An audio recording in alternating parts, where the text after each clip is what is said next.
you all for coming. A little larger turnout than I had expected. I appreciate it. For those of you who don't know, I am Todd Gallen. I'm from the Sterling Foundation, one of their board members. We have several of our board members here tonight. Our chair, Cheryl, is over here. Say hello, Cheryl. And also co-sponsoring this event with us is the SOS Save Sterling Group. Carol and Jackie and Bill back here. Say hello. The purpose of the evening and why you're all here is, as you know, the Envision Loudoun story is being told right now. One of our chairmen, Aaron Gilman, was a stakeholder over the last 18 months, 20 months now, I guess, coming together with other fine individuals, trying to put together the growth patterns for what we're going to see in the county to 2040. I don't want to go into that too much. I'm going to introduce Jim Bingle, who is from the Piedmont Environmental Council. Together, we are, along with Al, we belong to another larger organization out in the West, in Percival, and we meet once a month. And we discuss all the wonderful things that go on in the county, and this is just one of those things that we come across. So, Jim, why don't you tell folks how this event's going to take place, and take it from here? All right. Well, thank you very much for coming. I really appreciate it. As Todd said, I'm Jem Bingle, and I work for the Piedmont Environmental Council. And I'm really glad that you're here tonight because it tells me that you care about Loudoun County and its future. And the same is true for the groups that have been involved in looking at the plan and thinking about the future of Loudoun. And so we're going to talk a little bit about that tonight. And answer any questions. I think we can be pretty informal. It's not a huge group, so that makes it easier to sort of ask questions as we're going along rather than waiting till the end. I will ask you a couple of questions just to get familiar with you. And again, Al Van Hyke is the co-founder and chair of the Coalition of Preservation and Conservation Organizations in Loudoun County. I said it wrong tonight, didn't I? That's all right, you're forgiven. Okay, thanks. Anyway, my PEC colleague, Evan McCarthy, you want to just wave? Yeah, is also here. And just by way of introduction, I wanted to tell you just a little bit more about me and my time at PEC. I worked for PEC for over 20 years on land use issues and policy issues in Loudoun County. But there was a time when I was pretty apathetic about politics and local government, and I didn't think there was any point in being involved. It was too frustrating to me. I felt like people don't listen, it doesn't matter. And two things happened to change my thinking. So one was, when I went back to school, I went to a conference where the keynote speaker said, if you don't stand up for something that you care about, then it doesn't matter that you care. And in my apathetic state, that was kind of a tough one to take in and accept. But I really had to be honest with myself that I maybe wasn't doing what I thought I was doing. And after that, when I finished going to school, I wanted to work in Loudoun County in my community to make a difference. And what I discovered when I went to work for PEC was that actually when people come together, when they stand up and advocate for what they care about and talk to their elected officials and work together in community, that actually people do listen and you can make a difference. And obviously those of you who are involved in Sterling Foundation and Save Old Sterling, that's exactly what you're doing. And so to me, I hope that your takeaway, one of your takeaways here tonight is we're informing you so that you can be better involved and so you can make a difference in the ways that you care about and what your priorities are for Loudoun County, for your part of Loudoun County, because every part is a little different, but we're all one community, and I think that sometimes that gets lost. We're all here together, and we can do better when we work together. So, I think you knocked the cord out. Oh. Did I? Oh. Out of the wall. Excuse me. I didn't even see her move, so that's quite telling. This is a highly professional. Yes, we're program. just I hope really on everybody top knows of things. Hopefully that's the right one, huh? it. Just come from Broadway. Oh, no, I did it wrong. Yeah. Broadway we are. So anyway, while it's coming back up, hopefully, there. The lights might be, is there a way to, Maybe we can dim the front part a little bit more. Anyway, the Piedmont Environmental Council, you may have heard of it. We're 47 years old. We've been working in Loudoun County and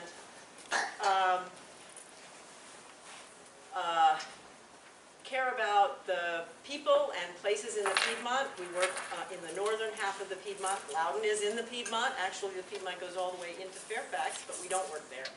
And, oops, well, nothing's showing up now. Oh!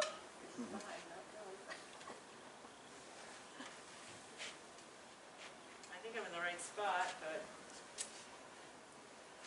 anyway, that slide is just a picture anyway. So we think that working in partnership is critical to getting what we want. Remember I said for better communities, we really need collaborative efforts to make a difference. So we've been working with the coalition. Thank you. To the left.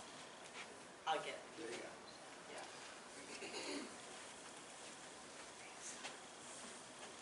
So we've been working in cooperation with the Loudoun County Preservation and Conservation Coalition. There are 50 groups representing over 5,000 people, and we have definitely, it was, what year when you started the? 2007, it's 10 years old. And it has Friends of Claude Moore and Friends of the Farm Museum as well as Sterling Foundation. So it's really an east-west kind of group. It's countywide. Yes. So, first we're going to talk about how we got to this point, current conditions, next about the draft plan, changes in it and our related concerns, and then an alternative path that we suggest with solutions that it would provide. Oh, and I'd like to ask you some questions before we get into the comp plan. How long have you lived here? Those who have lived here for more than 20 years, if you would raise your hands. Yeah, I tend to see lots of people who have been here a long time that raise their hands. They come. So, how many people have been here less than 5? Anybody? Okay. Another question. Have you ever been to the Board of Supervisors meeting? Yes. Fantastic. Have you ever spoken? And how about, have you written a letter to the editor? Do you read the local papers? Okay, all right. So you are plugged in for the most part, and those are the kind of critical things that when you want to communicate with others, those are critical places that you have to be. I will ask some additional questions later on. So we're here to talk about the comprehensive plan. The draft is also known as Loudoun 2040. I'll ask now, how many people went to an Envision Loudoun meeting? Okay, good. Actually, I think I've seen one of you at least at one of those meetings, but anyway. So what is the comp plan? It is the vision for the county's future and guides the direction that we'll take, lays out community values and aspirations. It balances the rights of private property owners with societal goals. It's required by state law. We're supposed to do it every 5 years, do a review, not the whole thing as an update, but the last full big update that the county had, I'll put this down here anyway, was in 2001, and that's when they adopted the current comprehensive plan. And so why does it matter? Well, it determines where development does and doesn't happen, what kind and how much housing there will be, and the percentage and character of open space in the community. It determines where roads are planned and the presence of transit and trails and other critical community infrastructure. It can affect where schools will be located, where the nearest stores will be, whether the community will do anything to ensure clean air, clean water, adequate habitat, and whether it will preserve its heritage resources and demonstrate how it plans to become more sustainable. So what we see on the ground is a result of past decisions. It's the result of the comprehensive plan plus the Board of Supervisors' decisions in relation to that plan. Now let's talk a little bit about Loudoun's past. And you know what? Sometime between this meeting and the last one, we have misplaced our clicker. So I'm going to tell you that you can't see those little numbers probably. But from 1790, which is the first census in Loudoun County, till about 1960, Loudoun County really didn't grow. It sort of balanced back and forth between 18 to 24,000 people in the entire county. And then Dulles Airport was built, and that kind of was a catalyst for growth in the very beginning. And from 1960 to 1980, what we saw was that the amount of people and housing doubled within that 20 years. Then from 1980 to 2000, the population doubled again. And then from 2000 to today, under 20 years, actually a couple of years ago, we doubled again. So what I will just say that as of 2018, our population was estimated at 402,000 people. We just had another presentation, and someone, actually one of the supervisors, Suzanne Volpe, said, I think we're at 408,000 now, so a little bit more. But it's not so bad to double when you go from 1 to 2. But when you go from 200 to 400,000 people, you're going to see some impacts that are kind of unavoidable. And that's really a lot of what we're talking about and our position, which is we need to think about the quality of life of the residents of Loudoun County. That's really important, and that should be guiding the plan. So in addition with the comp plan, basically Loudoun County has planned in 3 general policy areas. This yellowish color is suburban policy area, then in between the rural and suburban is the transition policy area. And the county has a zoning ordinance that basically puts into great detail what the plan says we're going to do. So it enables the vision of the plan in very specific terms. And I wanted to show you a little bit of what that looks like from the air. So I just have, I'm sorry to interrupt, just go a ahead, quick please, question. go ahead, I said. So the comprehensive plan itself is not necessarily legally binding the same way that the zoning ordinance is? Is that accurate to say that? That the plan is really a plan, but the ordinance is what is actually legally binding? Yeah, let Al answer this one. Yeah, the plan is the vision for the county. The zoning ordinance should implement the plan. But it's over time, and particularly down in the east, the zoning ordinance has taken on a life of its own. Yeah. With much higher densities and so forth, and because the plan is only a guide. And so the Board of Supervisors, and indeed the Planning Commission starts it, but the Board of Supervisors can always choose to do something other than the plan. What they should do is do a study before they violate the plan. In other words, it's called a CPAM, an amendment. They frequently do not because they don't have to, and they'll just approve something. So the zoning ordinance, theoretically, should implement the plan. It does not often, or does not sometimes do that. Right. And we're in a situation now in Loudoun County in which there's a lot of changes going on in the zoning ordinance. I don't know if you watched the ads for things, but we now have what's called zoning amendments. In many of these applications, the county has chosen to say that any application can ask for any change in the zoning ordinance that they want, as long as it doesn't affect density and use. And so you have these long lists of set back the buffers, cut this down, minimize it, bring this out to the road where it should have been set back. So the plan has been violated and now constantly. And I think as you look around, those of you who've been here 20 years, you watch the deterioration of the quality of development that's been in the east. So we'll talk about that later. Okay, so. I Thank you. love to talk, and I gotta let Jim have a chance. Otherwise, we'll never go home. No. This is an aerial of, actually, Ashburn is in the middle of this particular slide, but the approximately 60,000 acres in the suburban policy area is where Loudoun said, this is where we're going to grow.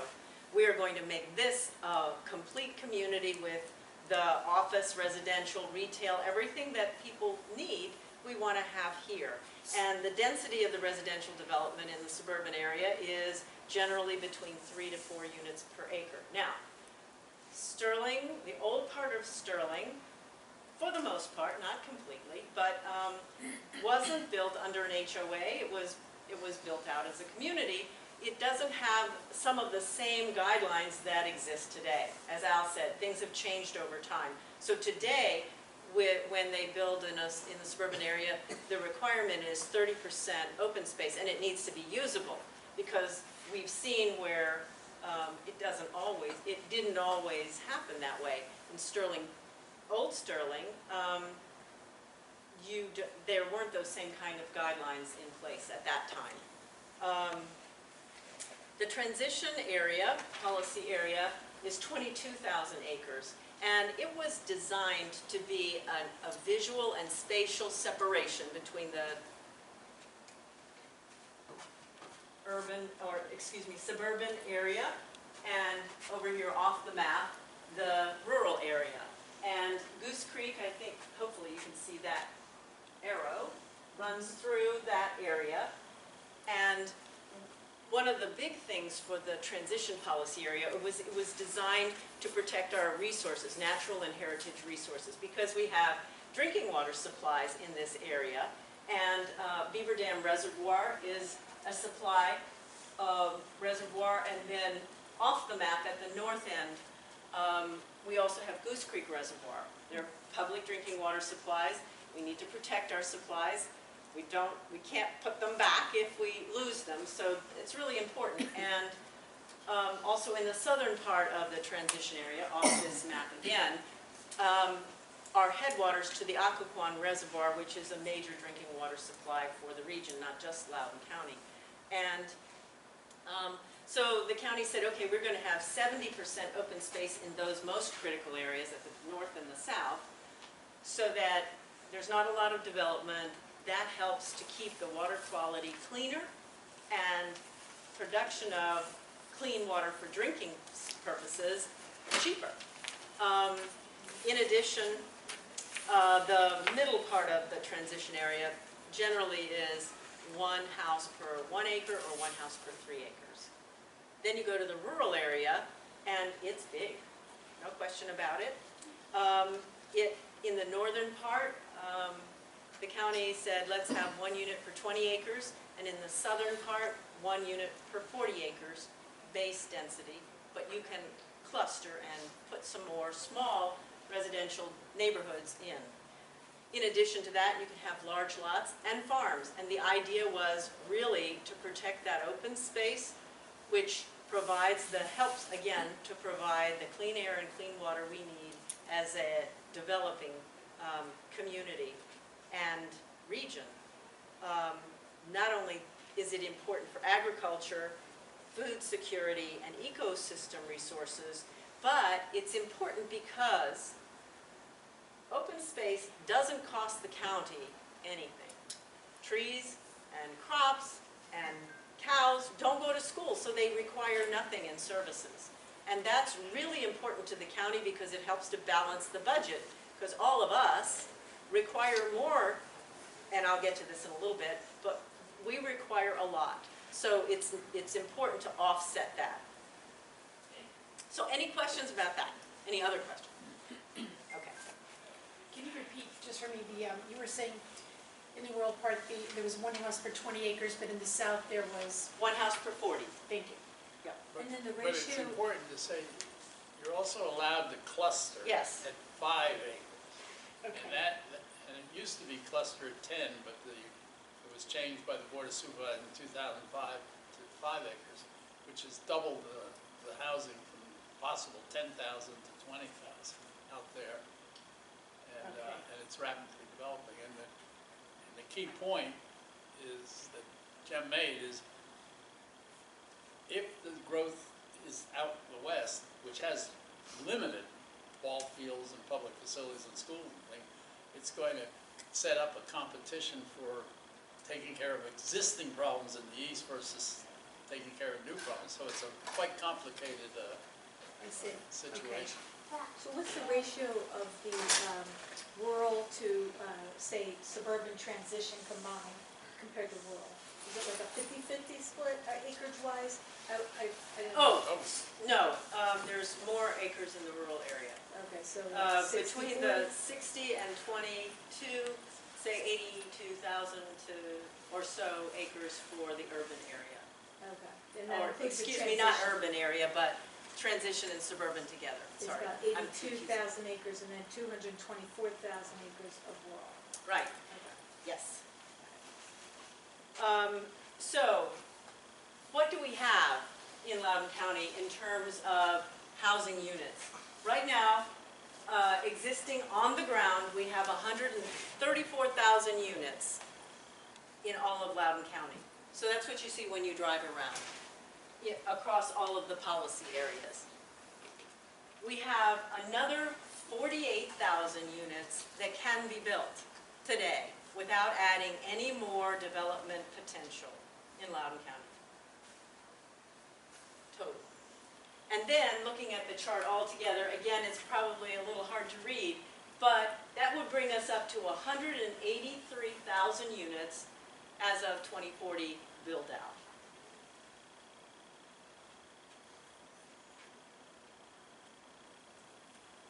So, remember the skyrocketing growth that I told you about earlier. Loudoun has been an anomaly. Since you've been here a long time, you know this. We have grown faster than most anybody else in the region, as well as in the nation, or at least at the top of the charts. And we've taken more than our fair share of the growth in the region. So, when the rest of the region was growing at an annual rate of about 1 to 1.5%, we were growing at almost or around triple that rate, a little more. So, just to put that in perspective, if we grew at 1 to 1.5% over this next 20 years, that 48,000 units would be enough. So if we grew the same rate as the rest of the region, we would be growing, we would have enough supply to last us. And that's really something that we think is very important, because some of the things that you may have heard out there in the discussions that are going on around the county is that we need more housing because we need affordable housing and we need commercial development. I'm not arguing those points, but simply pointing out that if a lot of housing gives you affordable housing, we should be full of affordable housing. And if it gave you a lot of commercial, high-paying jobs, we would be at the top of the area, and we're not in either case. So, but one thing that is important to recognize is that Loudoun has served, in a way, for the region as affordable housing overall, because people move here because it's less expensive than living in Arlington or living in Fairfax. So we do that, but we haven't gotten the benefit of job growth, and we got lucky with data centers, but they're not high-paying job generators. So the idea that pushing more residential growth is going to be good for Loudoun County, it's important to recognize what it will cost us, and Al will be talking about that a little bit more. Actually, covered that right now. Okay. And then we'll go on and talk about services and costs, but First of all, I have a question. How many people here have been members of the Sterling Foundation since 1991? One man. Third generation, all right. and now acting board member. And now you can count me in. I've been a member of the foundation since 1991. I send my 20 bucks in every year because I really believe in what the foundation's trying to do, the programs you got. Thank you. Have, right? Thank Do you. you know the name? Yeah, as you said, I'm like going through my, yes, I know you. Every year. I've only been to one meeting, but that was when I was coming back from Washington, and coincidentally it was here. Anyway, the Sterling Foundation, we appreciate you being our hosts, and I've supported the group for a long time. You've gone through several generations. Many of my old friends, the Barneys and others, are now gone. But you've got bright new We have 5 young people on our board. yeah, you got bright new That's leadership. great. And one of the things that, when you look across the county, us old guys are fading away. But there's a whole new generation, and Loudoun has been so blessed for over 50 years to have people like Powell Harrison and Jenny and Vin Pickens and others who have recognized that this is a special place. This is a place that really we need to protect, and we're losing it. Let me just follow up, because you want me to shut up, I know. she has a hook. Anyway, I'm going to speak twice later on, but the first thing is, in the plan, there's been a fiscal impact study done by Tischler Weiss, and you can draw that down. It's online. All this is online.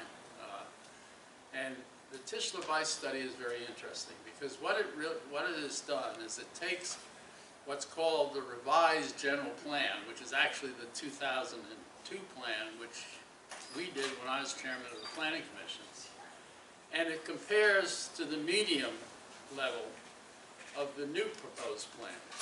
They have the, the typical 3, low, medium, and high. You always take the medium, right? And it compares them. And this is where we get our first sense of the potential risks that are involved. Because growth is basically good. And growth we need. And back in 2002, we had all these green fields down here. And if you read the old plan, it talks about having this, the low-density fringe of the metropolitan area. And it talks about how it should be a family area. Now what the new plan does is, because of the build-out that's already occurred, which Jim talked about, it's proposing to introduce a much higher density of development. Of course, around Metro, that's part of it. But it is also proposing to take land bays that in the old plan were reserved for commercial development and turn them into mixed-use development. Mixed use is when you have residential and commercial together. If you follow the Silver West project, you notice they had 3,700 units, basically townhouses and a multifamily, and then the commercial development. That's now being proposed to be spread throughout this whole area. So when you look at the plan from the Tischler Weiss fiscal impact, you see something really interesting.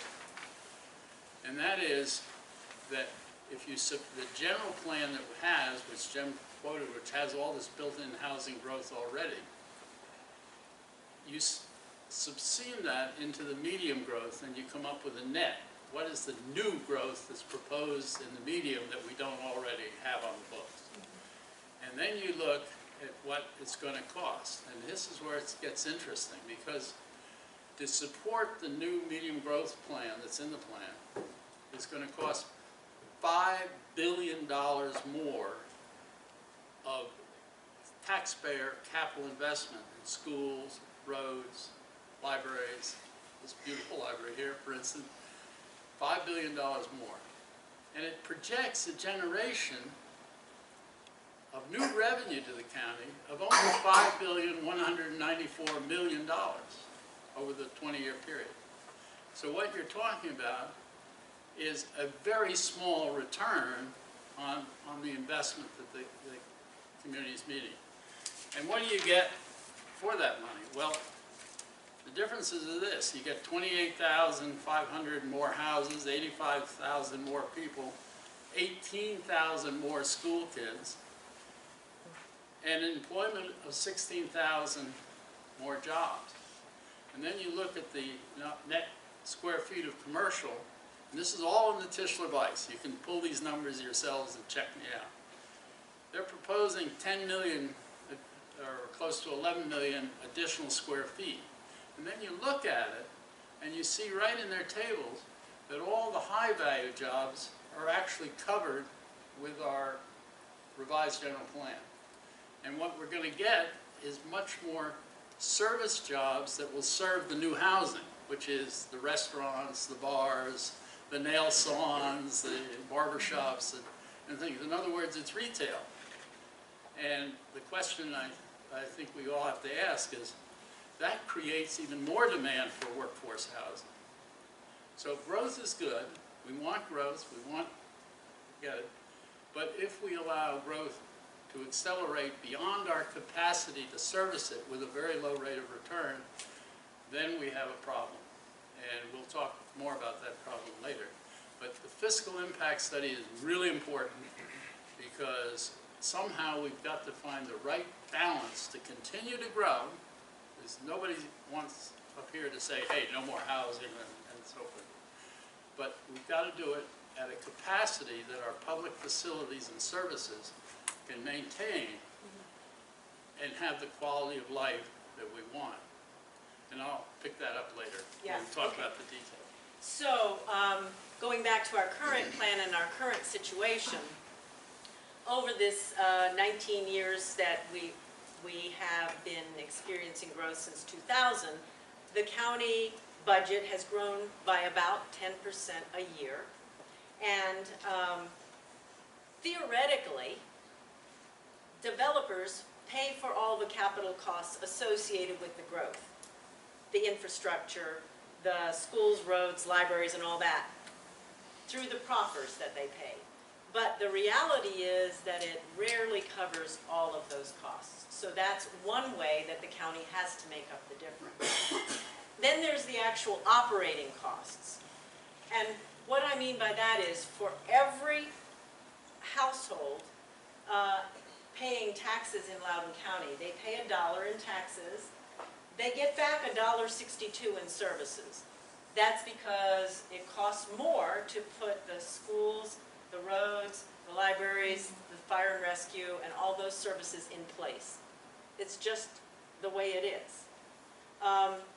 So, the boards have had to deal with this over time in a couple of different ways.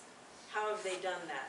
Well, from 2000 to 2010, what we generally saw was that we had increases in taxes. In about 2010, then we saw a shift, and they went from increasing taxes to reducing services. So now, in 2017, the county spent about 13% less per person on services than they did in 2000. You got to make up the difference somehow. And in real dollars. In real dollars, yes. So now you all know that data centers have helped us, or I'm going to assume that you know. They've helped us offset the cost of residential growth. And there is another element, the secret sauce, I call it, that's helped Loudoun to manage its budget. And that is the excessive growth itself. Because it helps to pay for today's growth with tomorrow's growth. And you have to kind of keep going. So the question is that what we want? Do we want to just sort of let quality of life decline for the benefit of growth? And why are we growing? The question is why? Why do we want to do that? What's the purpose for us as a community? Obviously growth is good for us, but is excessive growth the answer? And so keep that in mind. There are other impacts to residents, and I'm sure you'll feel that this is familiar to you. from 2000 to 2017, for every household that got filled up, we had a growth of 3.4 cars registered in Loudoun County. Now, I'm not saying that every house has 3.4 cars, but between the businesses and the families that need more cars, that's how much we've grown in traffic. So, and you all know it. You sit in traffic, you know exactly what's going on. Another fact on this slide is we've traveled 3 million more, and that's not a mistake, 3 million more miles a day in 2017 than we did in 2000. And I hate to tell you how many that actual number is. We were driving in 2017, according to the Virginia Department of Transportation, 6.5 million miles a day. So, this has resulted in a whole lot more pollution and carbon in our atmosphere, and it has meant that Loudoun had to get in the road building business because we were growing so fast we couldn't wait for VDOT to provide the roads. We had to do it. It's not sustainable. So thinking about what kind of community do you want? Do you want to be sustainable or not? That's part of the thinking here as you think about what's the future for Loudoun. In this part of the county, you may not be feeling this problem as much as people who are in the southern part of the South Riding and communities in Aldie and Stone Ridge. But their kids are, because we're building schools and you have to keep moving them around in order to accommodate the new kids coming in. They've had boundary line adjustments, and I'm sure you've seen it in the paper. This is a clip from the newspaper. So it's very disruptive to families. Evan is a product of Loudoun County and Loudoun County schools. He lives in lived in Western. You want to tell me? So I grew up in Brownsville, Virginia, and when I was coming through high school, I started at Harmony Intermediate at the time was for 8th and 9th graders. And after 9th grade, I went on to Loudoun Valley for 1 year before going to Woodgrove High School where I finished out. So technically that's 3 high schools in 4 years, and all the last 2 years at Woodgrove were voluntary. I chose to go to Woodgrove. It was a difficult time in thinking about, should I stay at one school for friends, for sports teams? Should I look towards a new school to go to with other friends and other sports teams? So very tricky time for me going through several different schools. So to summarize, we've had explosive growth with different effects across the county. We can currently build 1/3 more housing and grow by that much more without adding anything new to the plan. The speed and volume of growth has resulted in either higher taxes or reduction of services and an unhealthy dependence on explosive growth. So now let's look at the draft plan. Get ahead of myself again. What was the vision? What is the vision for Loudoun's future? The board said they want to hear from the public. You all came out. I was there too. We were both on the stakeholder committee that was part of the Envision Loudoun process. And interestingly, the consultants for the county chose to organize the input or feedback basically according to the chapters in the plan that they created. However, that was very inadequate analysis from our perspective because the data was so rich from people about what do they care about, and if you just say, oh, you can only look at it in these 4 ways, you miss a lot of the detail that people were giving. So we had a team of people who put together a spreadsheet and said, okay, now we're going to go through and look at all of the categories and see what shows up in terms of, instead of artificially saying this answer goes in that category, we said what does it sound like that people care about? And the answer is there were 4 priorities that the public had through that process, and this was over the 3 sessions that they had, 3 public input sessions. The first, listening and learning. How many of you went to more than one? How many went to all 3? Okay, great. So, the 4 priorities were manage growth, slow the rate of development. Second was improve public facilities and services, traffic congestion being at the top of the list. That's been a long-term public priority. In addition, improved public facilities means more parks and trails. That was another really high response from the public, including libraries and schools, as well as fire and rescue, etc. The third category was a bunch of answers that related to Loudoun's uniqueness and desirability and what people loved about Loudoun County. So they talked about protecting the rural area, the transition area, protecting open spaces. And the purpose was to help ensure clean air and clean water, to protect our natural resources and our farms so people could get out and enjoy Loudoun's bounty. And I'm going to take a quick pause here and ask you, how many of you have gone to Loudoun's farmers markets? Is this something that you participate in? That's pretty common as well. So we like to take advantage of the resources that we have in our county. It's also about protecting the character of our cultural assets and ensuring that our heritage assets are preserved.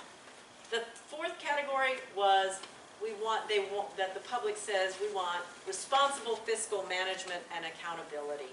So this included a variety of things, including keeping taxes reasonable, providing services, economic diversity, protection against shocks, environmental sustainability, and indicators in the plan that show measurable, so you can measure how are we doing. Are we making progress toward the goals that the county has set in the plan? So it took 2 years. Do you want to add something? How did you know? I get to know you so well, I Al. just wanted to make the point that Yes. those were the sweeping, big, countywide things. But down here in Sterling, there was a very strong commitment to essentially refreshing the infrastructure, dealing with the local problems that have occurred because of the age of the neighborhoods and the need for specific things like sidewalk improvements and street lighting and a bunch of very specific things. So there were also these regional clusters that need to be recognized, and we'll get to that when we discuss what should be going on in the east.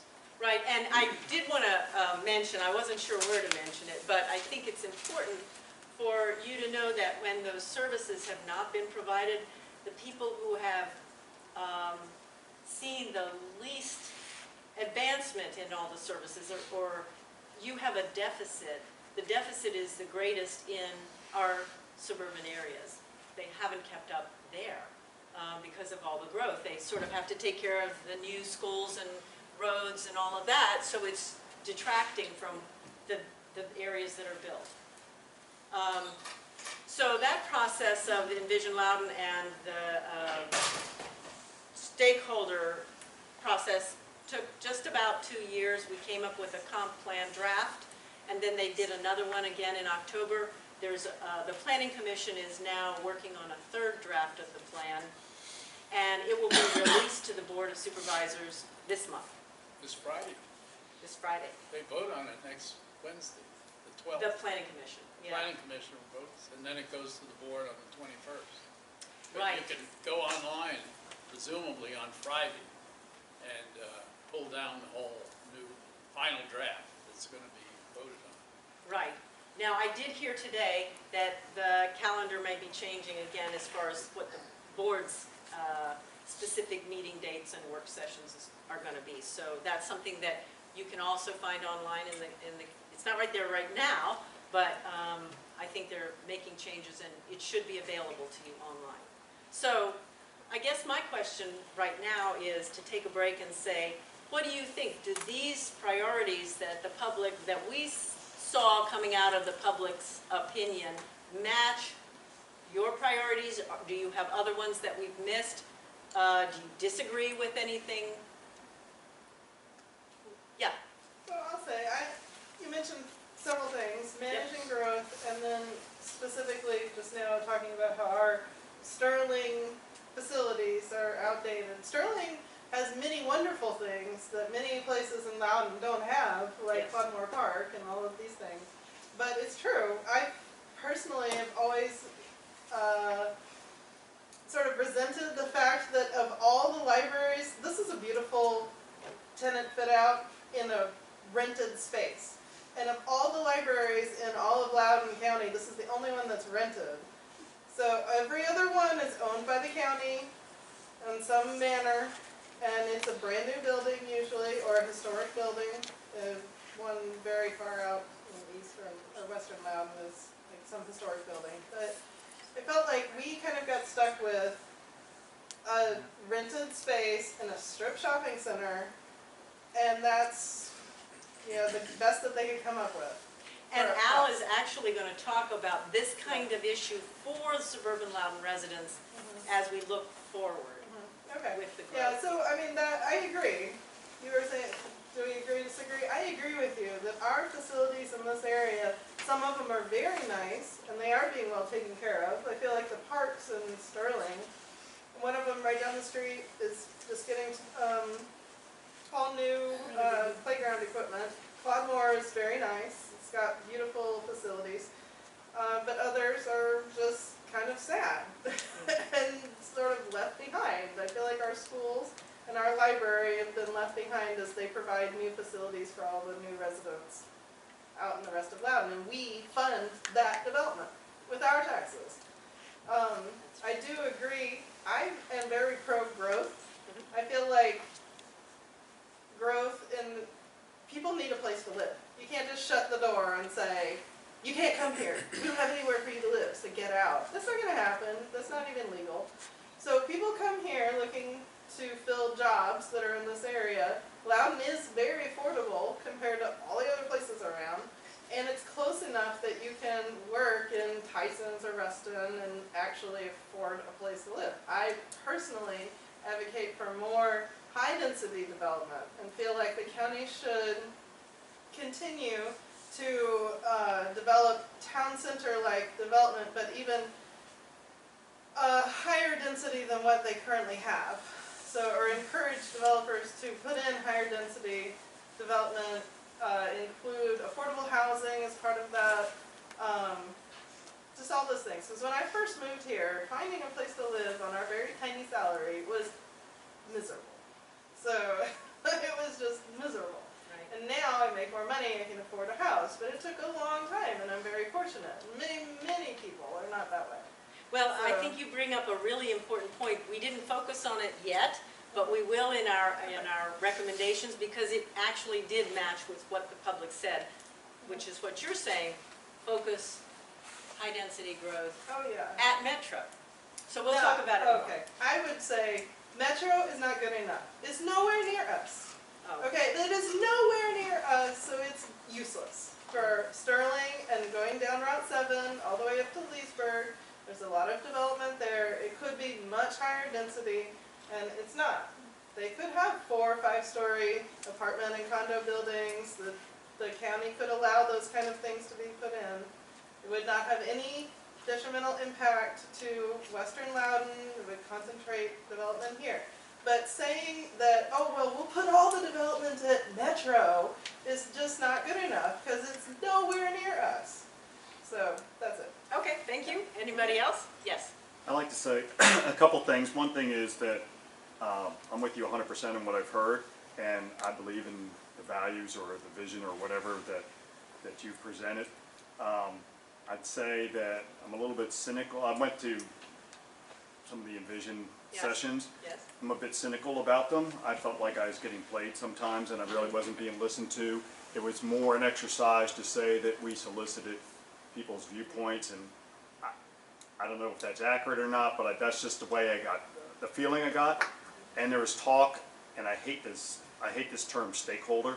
The idea being that you have all these other players, that there's all these players in the process, and people do have a role, but I feel like the primary concern should be for current residents that live here, and I feel like that concern should trump the concerns of developers and builders and investors and people who may come here next year but aren't here yet.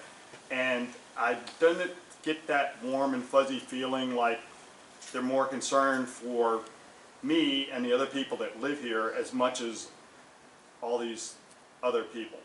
And then the final thing is, I mean, as a guy who lives in Sterling Park, many times when we bring up some of the deficiencies or needs of Sterling Park to the county, some people's response is, well, something along the lines, if you had an HOA, you wouldn't have these problems.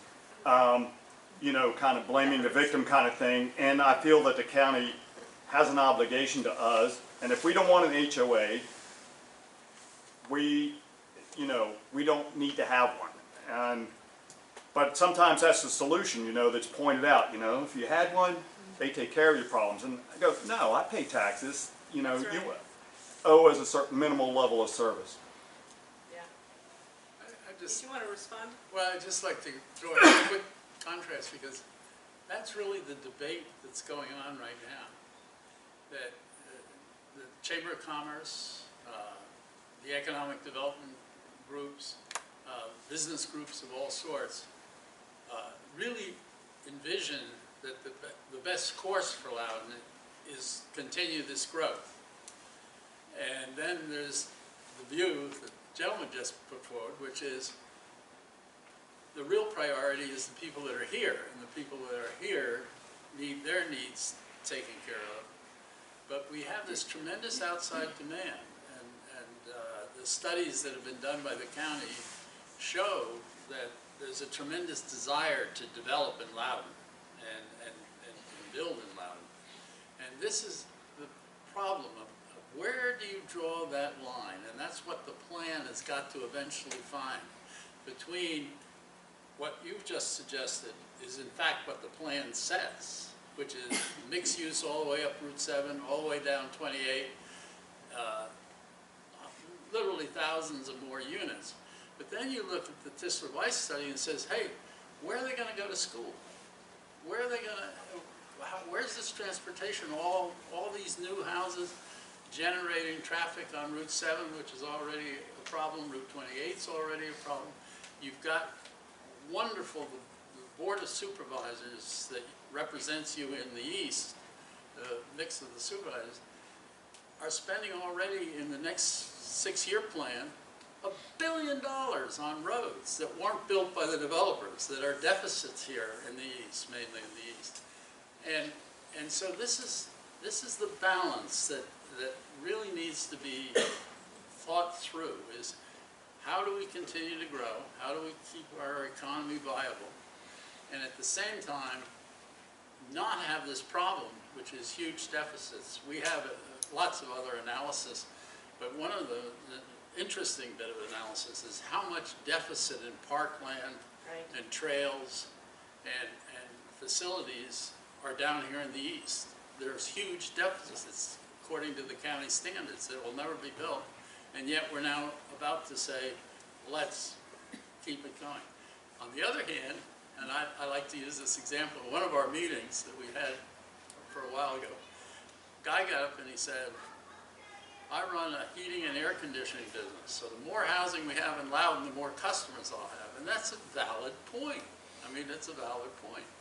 And there is, if we had representatives from the Chamber of Commerce here tonight, maybe there are some, and please say, get up, they could present a logical argument for continuing the growth.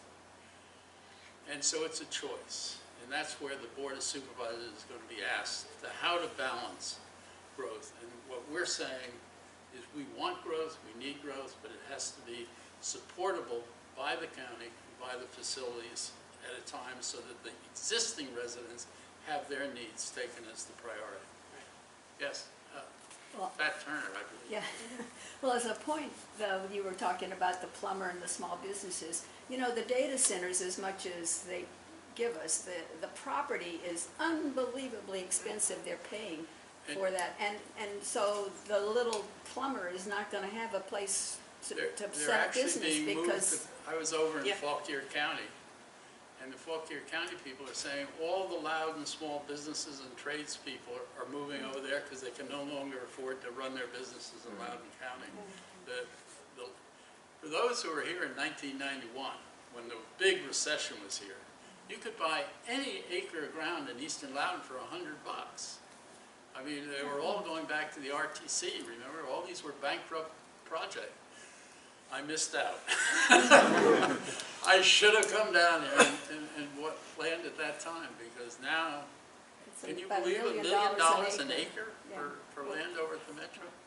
And, but that's pricing other industry out. We're becoming very distorted depending on the data centers, which Buddy Reiser of the Economic Department says are contributing about 38 cents to the tax dollar. In other words, if the data centers disappeared tomorrow, your taxes would go up 38 cents to cover the loss of the income from data centers. So, but on the other hand, when I drive around down here in the east, I'm pretty shocked at the endless data centers and bland buildings and what was at one point such an exciting place down here to be back in the 90s. But that's another.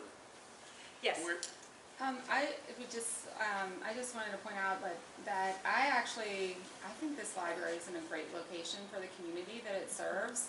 I don't mind that it's, in this shopping center, because I think that there's tons of kids from, across the street at the school that utilize this library, and I think it's been a great resource for the community here, because, we have the apartments back here that people can walk, and so I think that the location of it, yeah, it'd be great for it to have its own building, but the location is really important because people are actually using it. That's important.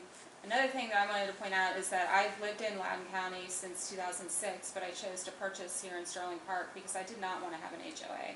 I don't want my money, to go through layers and layers and layers of,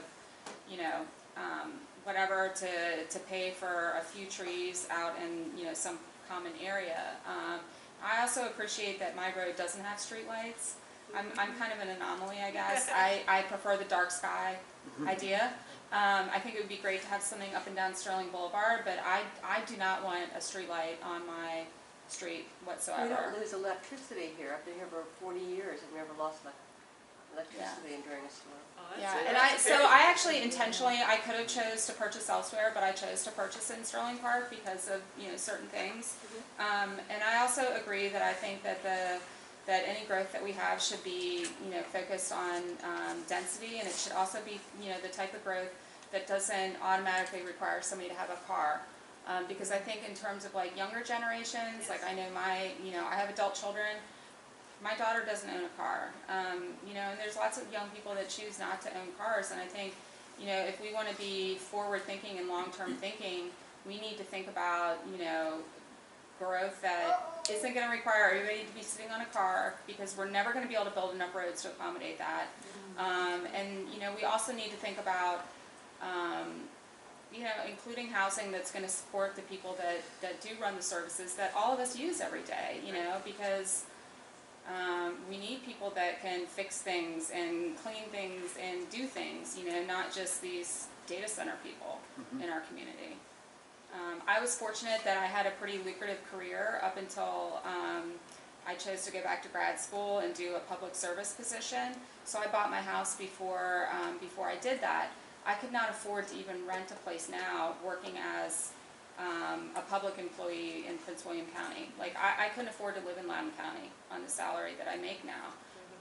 And I think if you want, I think that Loudoun County is, they seem to be really focused on developing wealth and having, being known for the richest median income, but that's not really realistic, and it doesn't serve everybody.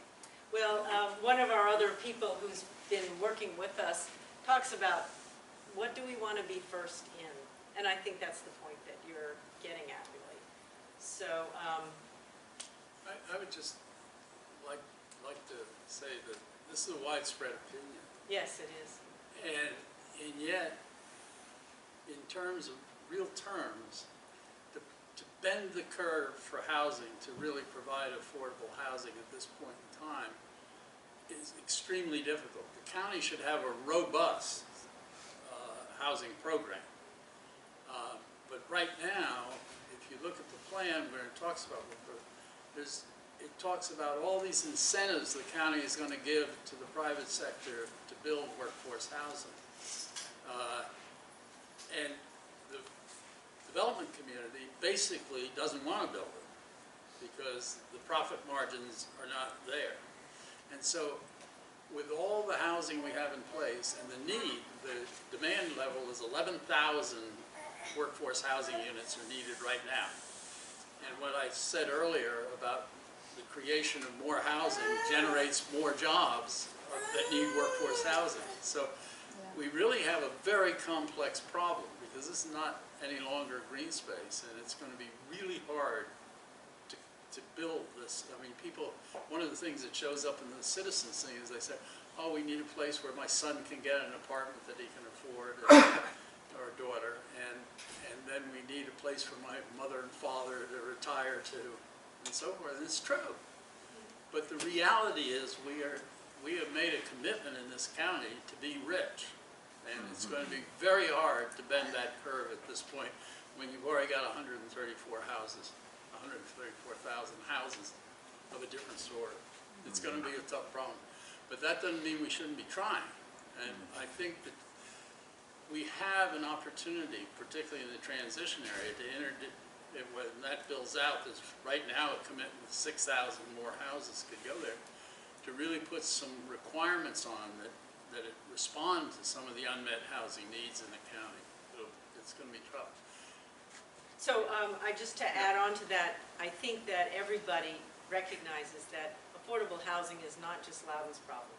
It's a regional problem, it's a national problem. And the reality is, it probably isn't going to get better because wages have stagnated and people are losing jobs to automation and things that we have no control over. So Loudoun definitely needs a program. The question is in the plan and in our future, thinking about what is it that works for us, and Loudoun has to make a commitment to certain things. And to your point, just to respond, as far as the Envision Loudoun process, was it checking off the boxes saying we did it, okay, great. Well, I would say that, remember what I said in the very beginning, we won't get change unless we all stand up and speak our minds, and it doesn't have to be in unison.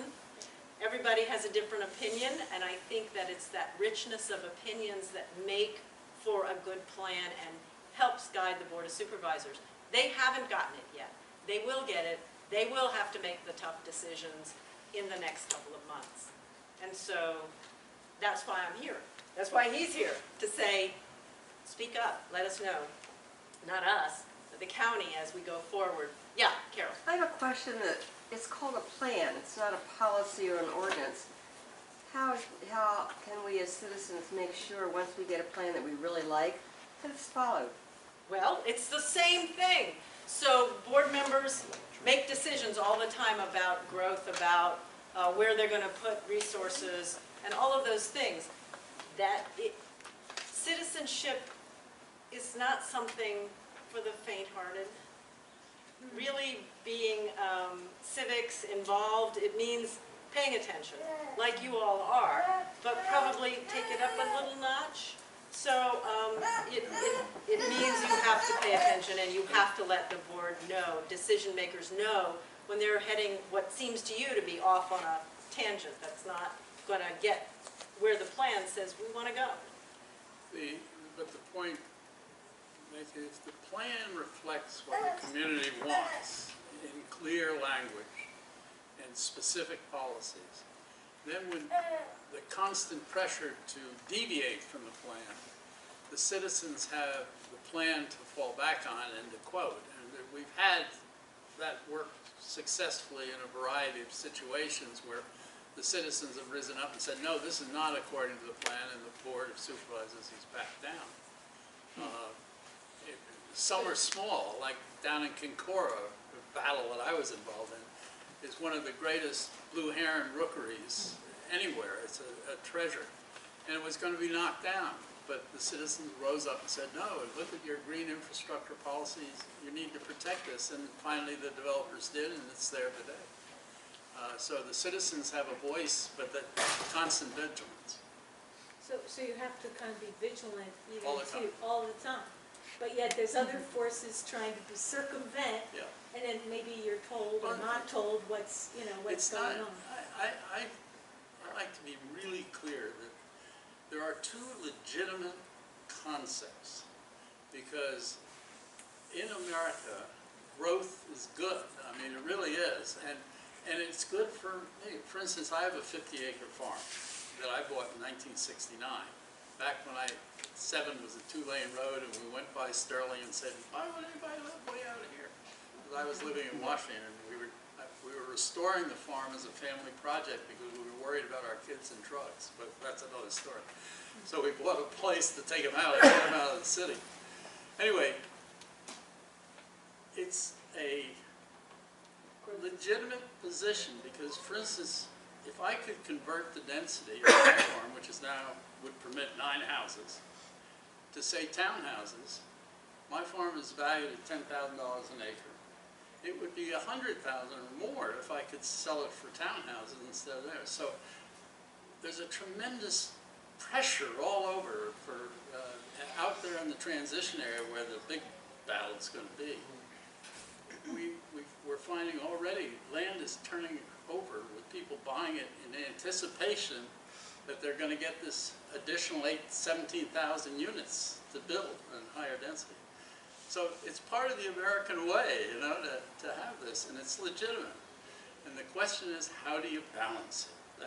How do you balance the rights of the citizen with the rights for growth? And that's the tricky balancing You question. had one question, then we're going to move on. I just had a point to what you said about the plan, about the citizens being able to go to the board of supervisors and make sure they don't deviate from the plan.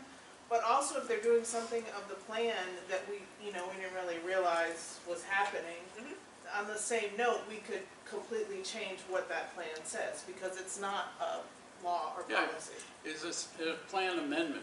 Right. The existing plan has been amended more than 24 times, but 11 big ones. The biggest one was Route 28, where they completely changed it so that you can now have density, residential density on 28, when originally it was supposed to be a business corridor. I mean, so there's been major changes. Yeah. And there is a process for it. Yes, and that's why at this point it's still possible to have an impact on the comprehensive plan as it's being finalized. Change it to something that's more supportive of residents. So we say Loudoun has a choice. And is it more of the same, or are we going to put the needs and desires of Loudoun residents first?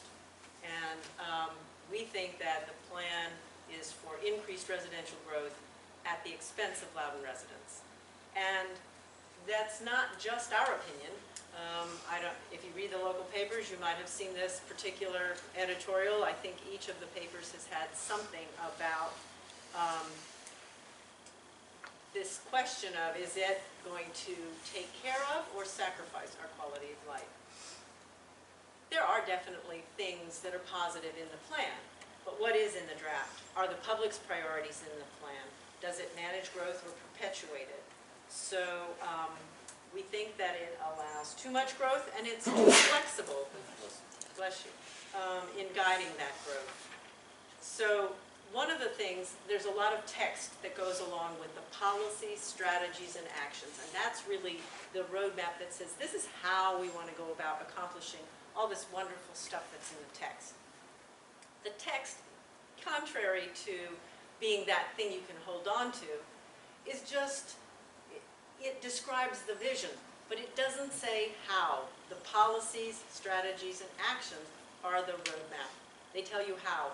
And it's interesting because some of those have been changed from our current policies in minor ways that really, you would read the plan and go, oh, it sounds good to me. But you don't know what it says today. So really having those two side by side, then you can go, oh, well, it's just a minor change, but it makes a major impact. So those are the kinds of things that we're looking at.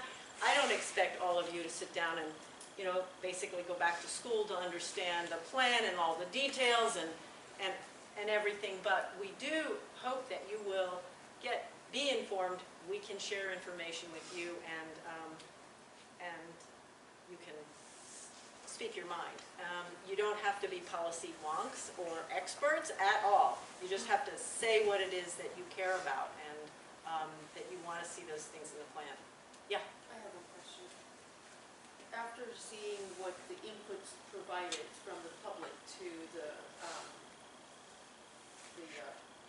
consultants and the planning commissioner, but before that, the stakeholders, from the beginning of this public outreach for input and what that said, how do you compare that the current draft is close or reflects that input? Is it like 50%, 60%, based on what the community said and what they're drafting? How close is it? Well, there are some key areas that we think have gotten weaker, and obviously this growth issue is one of the key decision points. We'll talk about it a little bit more as we go through the draft. So one of the big things in the plan that's different is in that old plan or the current plan, we only had the 3 policy areas. Now we have an urban policy area that's associated with the metro stations. Because, and this is a positive, the public said, we want to see growth contained in an urban setting to be able to take advantage of metro. And I appreciate your point that not everybody lives close to metro, but the fact is there are a lot of people that don't live close to metro. What are we going to do to get people to make it easily accessible? Right now, it's not. And so focusing on that area in addition to the other policy areas, that's the new thing. And now I'm going to let Al talk a little bit more. Let him talk about the suburban area and what's along here on the map.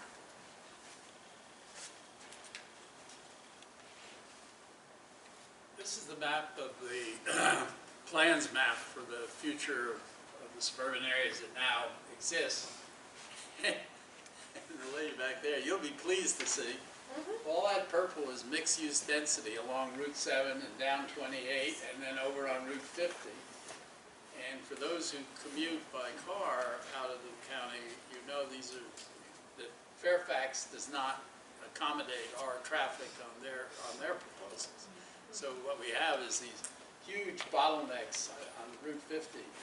I had a breakfast meeting with the planning commissioner from the South Riding area. We were going to meet down here. Innocent me, I thought, oh, I can get there in an hour. I was a half hour late to the breakfast because I was sitting in solid traffic, unable to move, trying to go. So we already have these existing traffic problems, and that was one of the questions. Now, in the metro, as Jim said, the popular view is that we need to have the metro, but the plan is weak. Because right now, this is beyond our expertise, but we're going to raise it with the board. Because we have bought, I like to say we bought a Ferrari, and we're about to enter in the demolition derby.